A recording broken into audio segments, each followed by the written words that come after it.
And Saul perceived that it was what? Sure, it wasn't Samuel, but Saul perceived. He's the one that said, well, that must be Samuel. And he stooped with his face to the ground and bowed himself.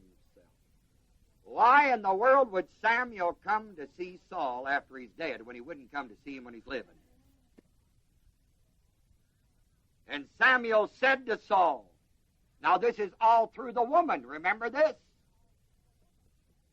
Now this spirit takes over the vocal cords, the mouth, the lips, the tongue of the woman of Endor, and through the woman's lips says to Saul, why hast thou disquieted me to bring me up?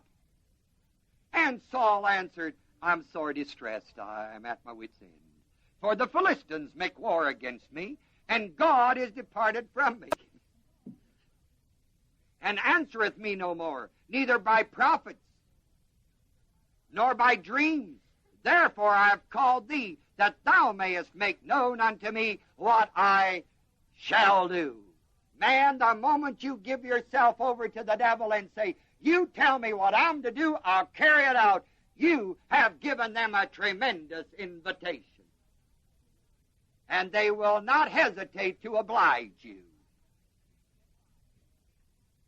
Then said Samuel, wherefore then dost thou ask of me, seeing the Lord's departed from thee, and is become thine enemy? And the Lord hath done to him as he spake by me, for the Lord hath rent the kingdom out of his hand, and given it to thy neighbor, even to what? Boy, what a declaration. That he had known before. But who knew of the anointing of Jesse's son? Yeah. And here the old spirit's telling it. Don't tell me those spirits aren't smart. Because thou obeyest not the voice of the Lord, nor executeth his fierce wrath upon Amalek. Therefore hath the Lord done this thing unto thee this day. That's nothing new, because Samuel had already told Saul that a long time before, right? Because once something is in concretion, the devil always knows it, or can know it. Once it comes in a manifestation, once it's said, once it's spoken, once it's written down, he can know. Moreover, the Lord will also deliver Israel with thee into the hand of the Philistines. And tomorrow shalt thou and thy sons be what? Oh, glory. Ha, ha, ha. Who's the author of death? He ought to know about Saul being with him tomorrow, because Saul's just sold out to him. The Lord also shall deliver the host of what? Israel into the hand of the Philistines. Then Saul fell straightway all along on the earth, and was sore afraid because of the words of what? And there was no strength in him, for he had eaten no bread all the day, nor all the night. Class, to understand this phenomenal occasion, one must absolutely know that anything that has been manifested and is known in the senses world is accessible to Satan's knowledge. That does not mean Satan has all knowledge of everything that has been made manifest, but everything that has been made manifest he could know if he had his right spirits at that place, at that time. All these salient facts listed in 1 Samuel from 15 on were well known to Satan.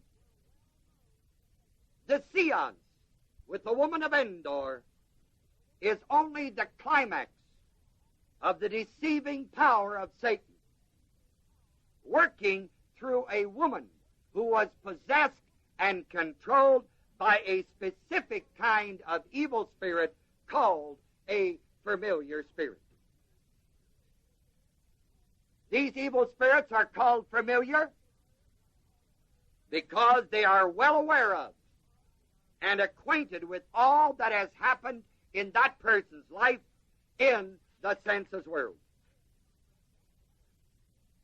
One fact to keep uppermost in your mind is that Satan is always a counterfeit. He never does anything that is genuine. And a counterfeit always resembles the genuine so perfectly that only a qualified person in that certain field can distinguish between them. Therefore, Satan's deceit can often be very, very, very effective. Because Satan can initiate, he can imitate, he can counterfeit anything, so long as he is familiar with the original. Satan had access to the knowledge of everything that a man does while that man's on earth. Satan knew all about Samuel, what he looked like, how he dressed, what his voice sounded like, what he had said and done, and so on. And so Satan used the prophetess, the woman of Endor, who had a familiar spirit, a spirit obedient to the woman's own beck and call, to come in when she wanted him, to leave when she no longer needed him. Use this to counterfeit Samuel by materialization and impersonation.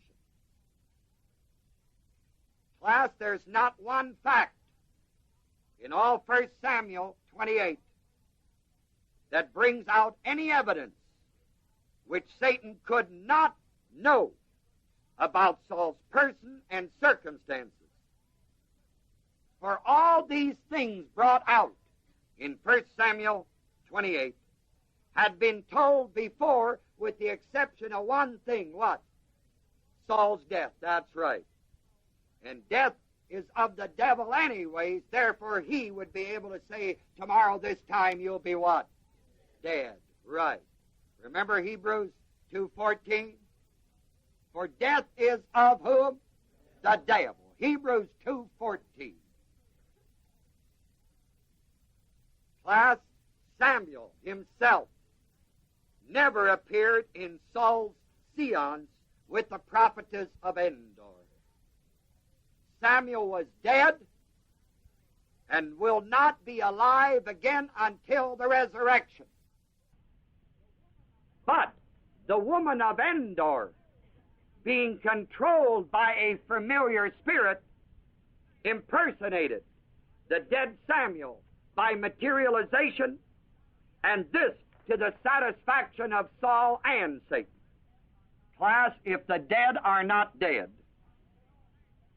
until the gathering together or the resurrection, then by sheer logic, Satan is not counterfeiting the reappearance of the dead if and when he materializes them.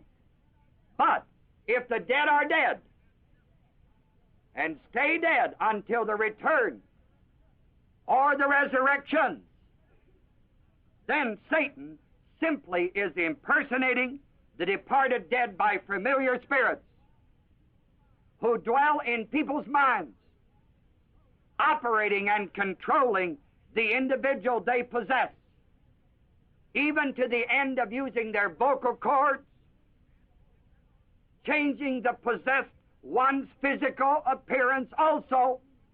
By these imitative means, Satan tries to deceive the very elect of God. And ladies and gentlemen, he is doing a mighty good work today.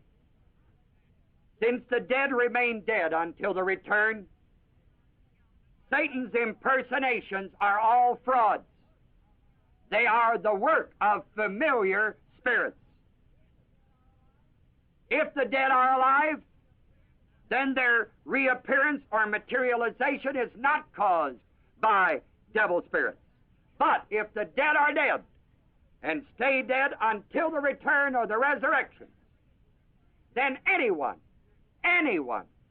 who claims to the contrary or supposedly reproduces them in any way is absolutely a fraud, because such acts are perpetrated by Satan himself in order to deceive and to cause people to worship and obey him.